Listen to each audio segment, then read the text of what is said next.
বাংলাদেশ ভারত সীমান্তে আবারও উত্তেজনা। চাঁপাইনবাবগঞ্জের কিরণগঞ্জ সীমান্তে গম কাটা নিয়ে দুদেশের গ্রামবাসীদের মধ্যে সংঘর্ষ হয়েছে। 18 জানুয়ারি দুপুরে শুরু হওয়া এই সংঘর্ষ দ্রুত ছড়িয়ে পড়ে 3 কিলোমিটার এলাকা জুড়ে। দুই পক্ষের মধ্যে তীব্র উত্তেজনার মধ্যেই আহত হয়েছেন 2 বাংলাদেশি, যার মধ্যে একজনের অবস্থা আশঙ্কাজনক। জেলার বিনোদপুর ইউনিয়নের ঘণ্টলা বিশ্বনাথপুর গ্রামের রনি এবং কারিগঞ্জ গ্রামের ফারুক সংঘর্ষে আহত হন। স্থানীয়রা জানান, ভারতীয় উত্তেজিত জনতা বাংলাদেশের দিকে হাত বোমা নিক্ষেপ করে। পাল্টা প্রতিরোধে লাঠি সোঁটা হাতে প্রস্তুত ছিল বাংলাদেশের সীমান্তবাসীরাও।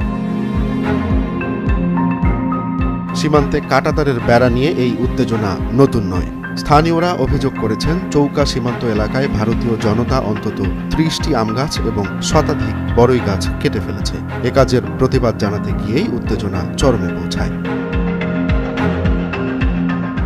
ঘুমটোলা গ্রামের রবু জানান, ফারুক হোসেন নামের একজন মোটরসাইকেল নিয়ে পরিস্থিতি দেখতে গিয়ে ভারতীয়দের ছোড়া পাথরের আঘাতে গুরুতর আহত হন। অন্যদিকে মিঠুন নামে আরেকজন জানান, সীমান্তে বাস নিয়ে দাঁড়িয়ে থাকাকালীন তাকে আক্রমণ করে ভারতের একদল দুর্বৃত্ত।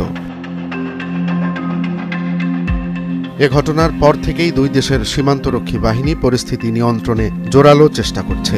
59 বিজিবি ব্যাটালিয়নের উপ অধিনায়ক ইমরুল কায়েস ঘটনাস্থলে উপস্থিত থেকে পরিস্থিতি সামাল দেওয়ার চেষ্টা করেন। ঘটনার পরপরই সীমান্তে অতিরিক্ত ফোর্স তলব করা হয়েছে। অন্যদিকে ভারতীয় সীমান্তে বিএসএফ এর অতিরিক্ত সদস্য মোতায়েন করা হয়েছে বলে জানা গেছে। বিজিবি ব্যাটালিয়নের অধিনায়ক লেফটেন্যান্ট কর্নেল গোলাম কিবরিয়ার সাথে যোগাযোগের চেষ্টা করা হলেও তাকে ফোনে পাওয়া যায়নি। মাইকে ঘোষণা দিয়ে দুদেশের গ্রামবাসীর সংঘর্ষ থামানোর চেষ্টা করা হলেও উত্তেজনা এখনো কমেনি।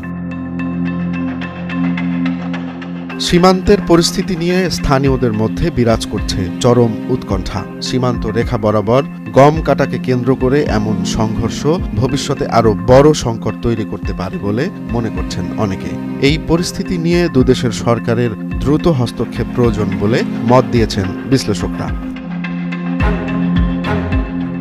চাঁপাইনবাবগঞ্জ সীমান্তে ঘটে যাওয়া এই সংঘর্ষ শুধু দুদেশের সীমান্তবাসীর জন্য নয়, বরং পুরো জাতির জন্যই উদ্বেগজনক। গম কাটা নিয়ে শুরু হওয়া এই উত্তেজনা ভবিষ্যতে দুদেশের কূটনৈতিক সম্পর্ককে কিভাবে প্রভাবিত করবে তা সময় বলে দেবে।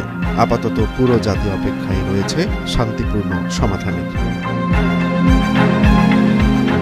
রোমান্স তালুকদার, নয়াদিগন্ত।